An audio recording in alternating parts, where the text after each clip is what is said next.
What is going on YouTube? Kronos here and welcome back to the PSO2 video.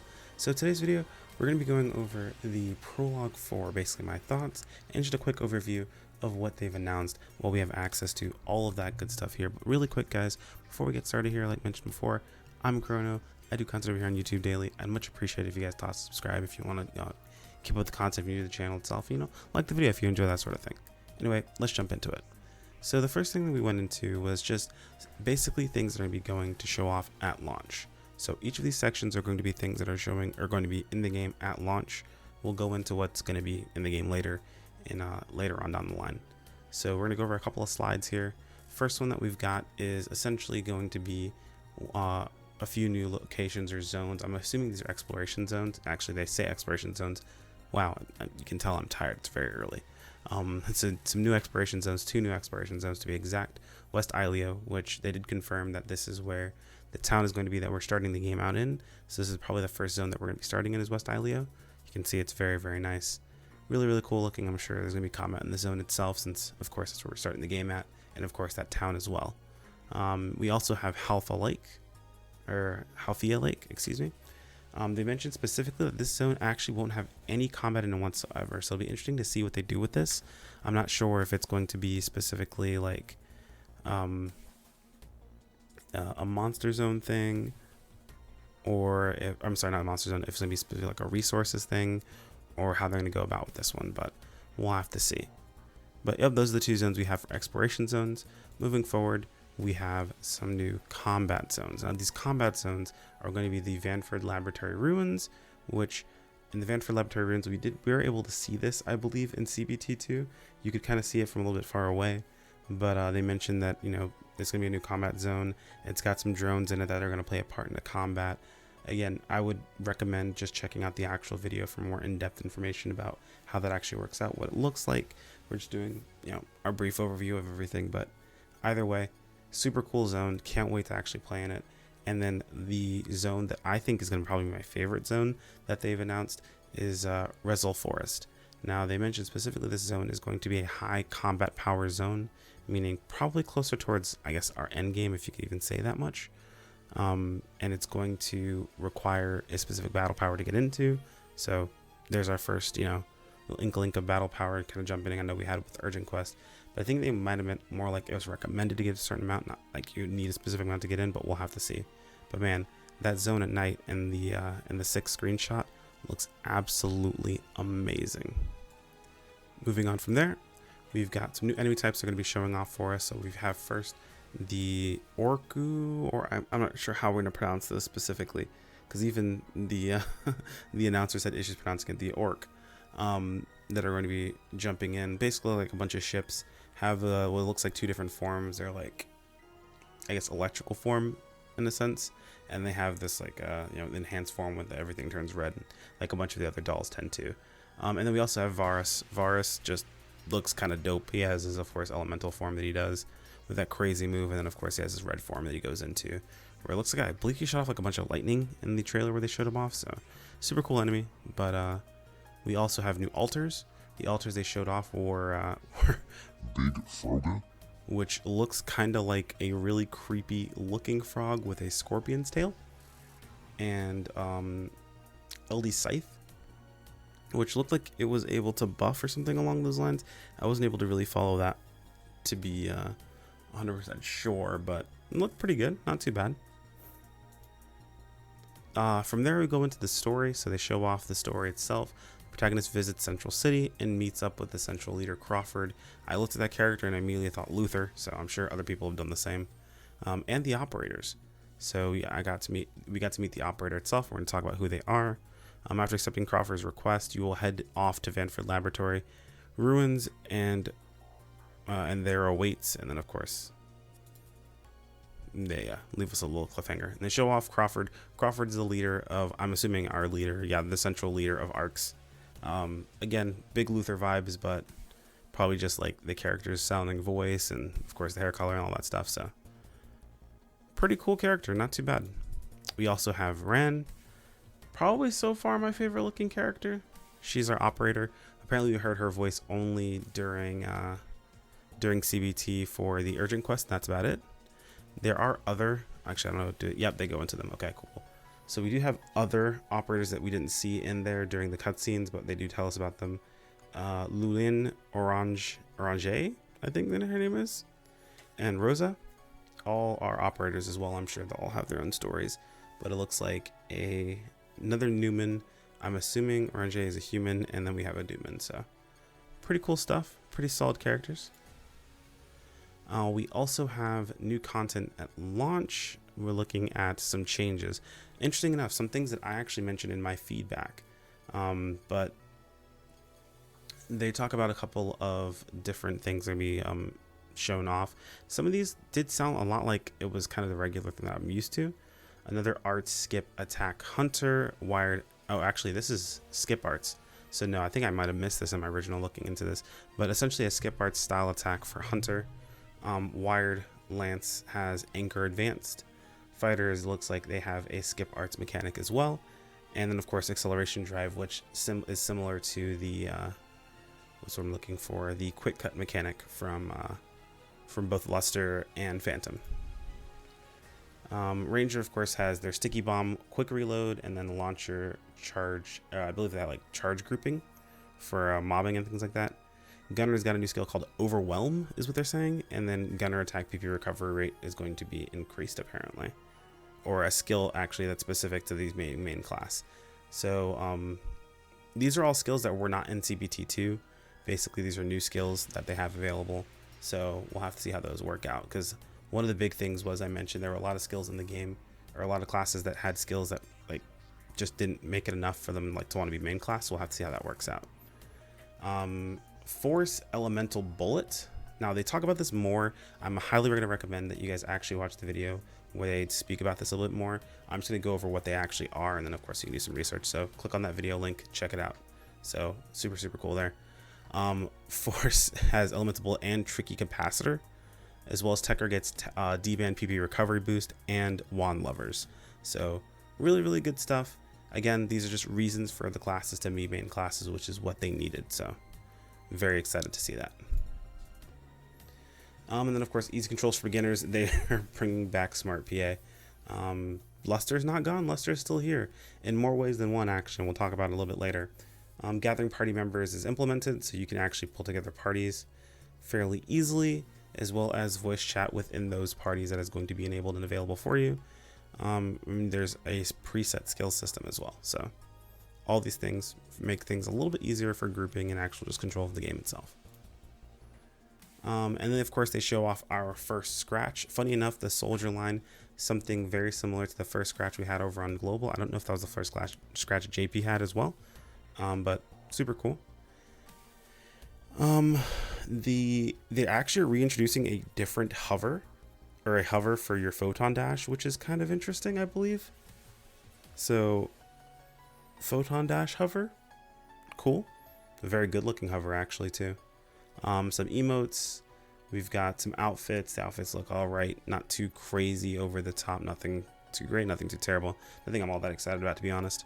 I'm actually looking forward more to the original outfits they showed off in the, what's it called?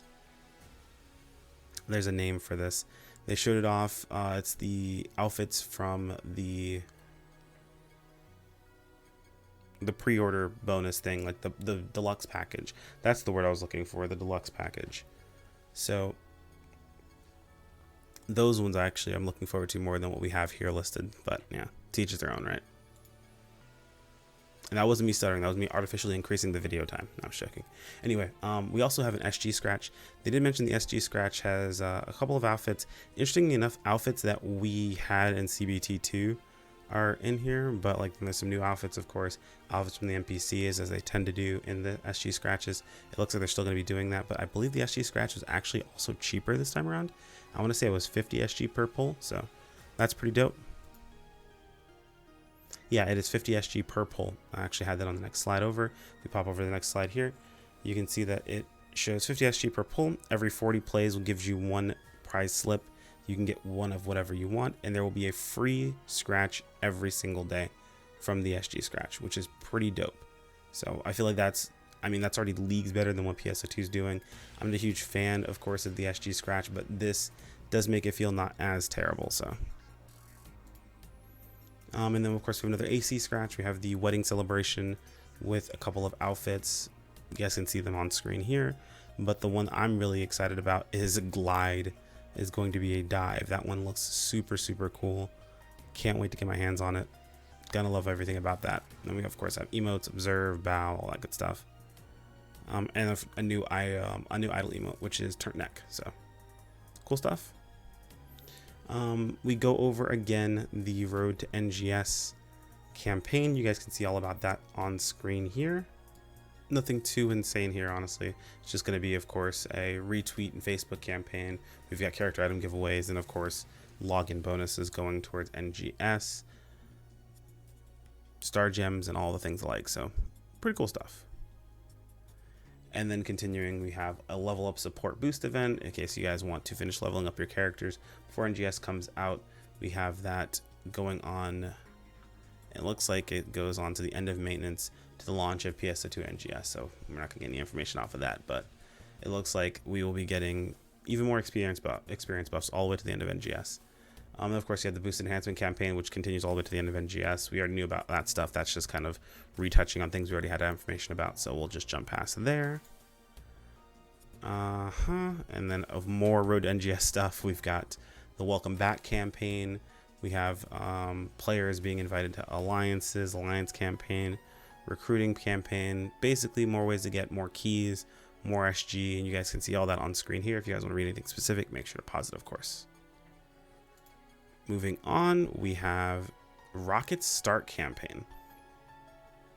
So coinciding with the launch of PS2 NGS, PSO2 New Genesis Rocket Start campaign, complete the story in NGS to receive accessories, level up campaign, friend request campaign, join an alliance campaign, NGS launch celebration bonus. So these are just things at the very start of NGS when it comes out.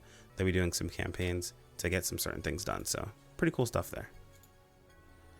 There is also going to be, this looks like, what was it? The Microsoft Store version of the game. It looks, actually no, Microsoft, Steam, Epic Games, and the in-game ASU shop will have a feature, or will feature paid content such as fashionable outfits and other support items.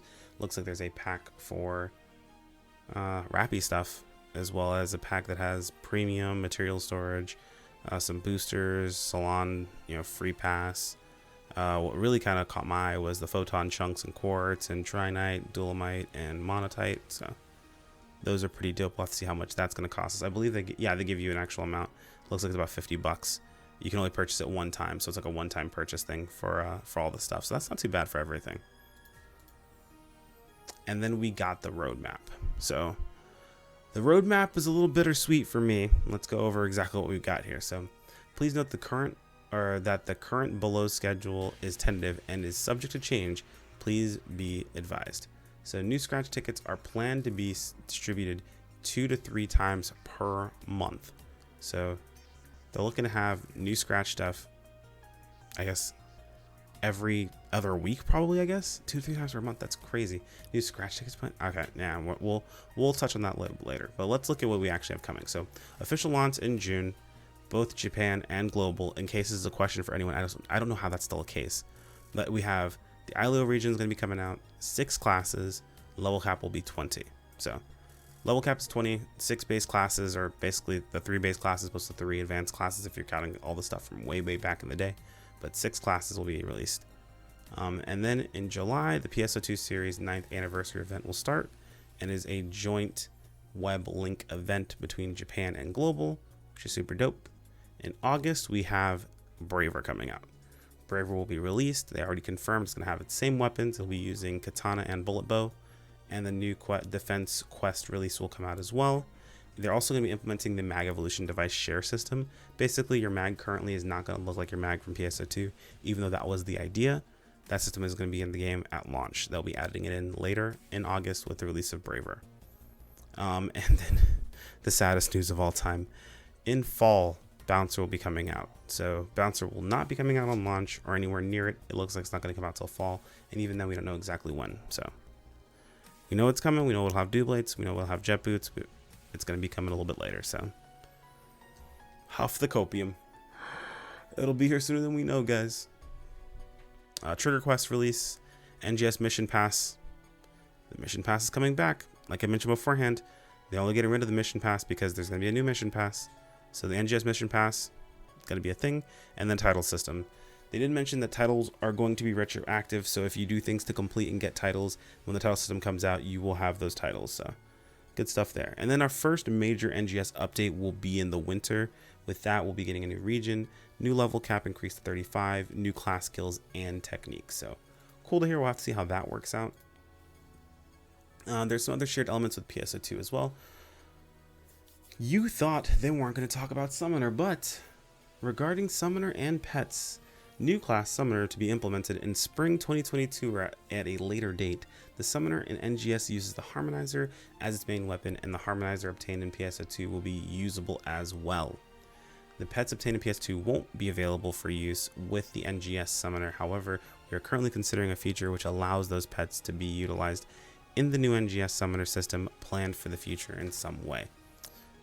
The training status of pets or their sweet box will not be shared / carryover. So basically no power is going to carry over. Kind of sucks because of course our affix is carry over, but the sweet box not going to, so that does suck for summoners in a sense, but we'll have to see how that works out.